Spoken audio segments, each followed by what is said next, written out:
Hello everybody, welcome to Crafty Soup. My name is Misty. The beginning of the month means it's scrapbook kit building time again for me.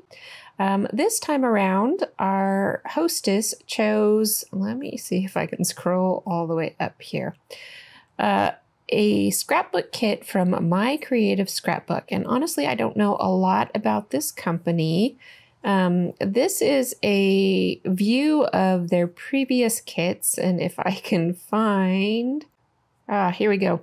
So the kit that we're using is called their limited edition kit from October of 22. So this was last year's kit. Now they have these overview photos, but they don't have a lot of detailed photos.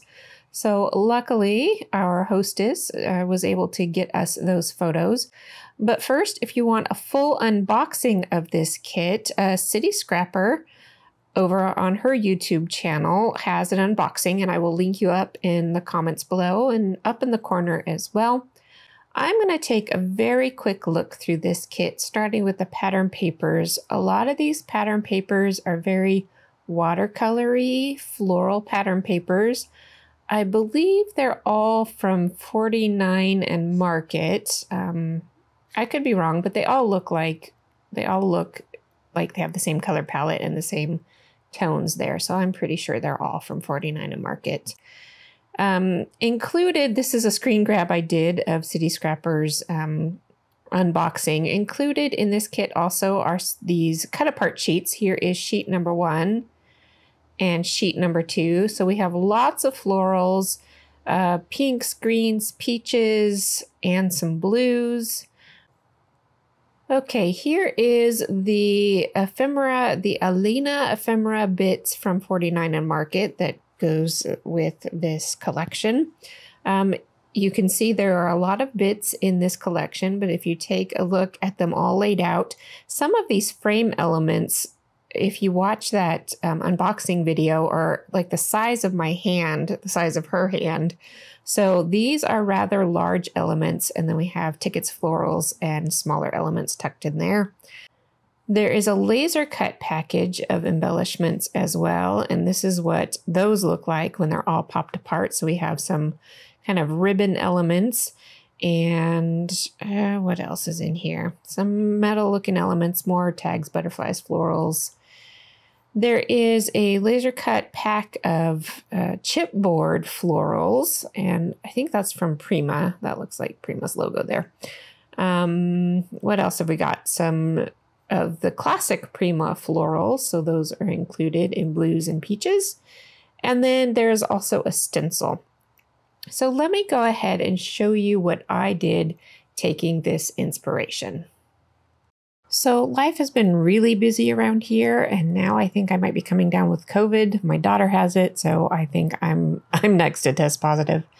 At any rate, I wanted to keep things really, really simple. So as I went to my floral pattern papers, the first thing that caught my attention was this paper pad. And actually this paper pad had kind of popped open a little bit. And the first thing I saw was one of these watercolor florals right there. And so I bam, paper pad, done. So kit building does not have to be complicated. I am going to pick and choose from this paper pad. Some of the colors in here work pretty well, and I'll just kind of flip through it. This is all real time, so you can see some of the options in there. I did use that green leafy print in a previous kit recently, so that's okay if it makes its way back in here. This is a much softer watercolor floral. The B sides of these papers are also more solid. Some of them are, you can see some stripes and some lighter tone-on-tone textures. And that is going to make a great addition to the A sides of this kit.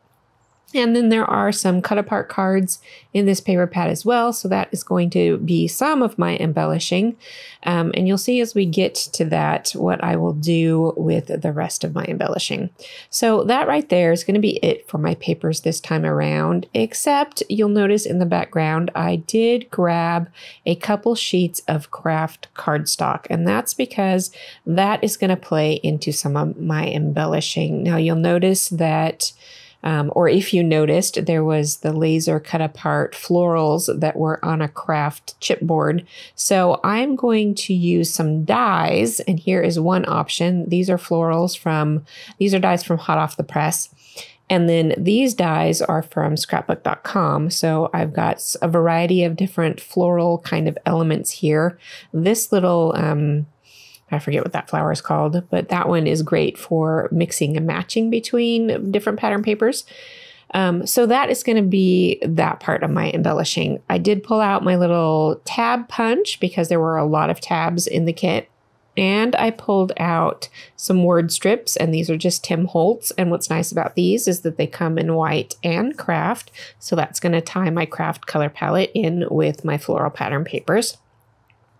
I just pulled 3 stencils that had some good texture to them, and I will move some things out of the way so you can see them a little bit better with that craft as the backer. So this one kind of reminded me sort of what was in the original kit, and that's a Vicki Boutin. So then I pulled a circular one because I like circles, and that's another Vicki Boutin. And then the far right one is just a general pattern and texture.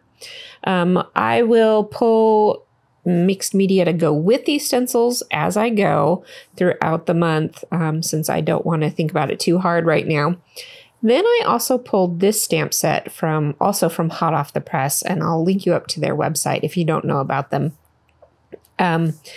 Because a lot of the pattern papers had mixed media texture to them with word bits and floral bits and butterfly bits in the background, I'm going to accomplish some of that with a stamp set. So in terms of other bits and pieces from this kit, I will pull in fibers as I go, and I will pull in maybe some doilies as I go. And that is the plan for my kit this time around. Super simple, keeping it easy and stress-free. So that's it for this time around. I hope you got something useful out of my very relaxed kit building process this month. And I hope you will join me for future videos as I use this kit through October. Thanks for watching, and I hope you have an artful day.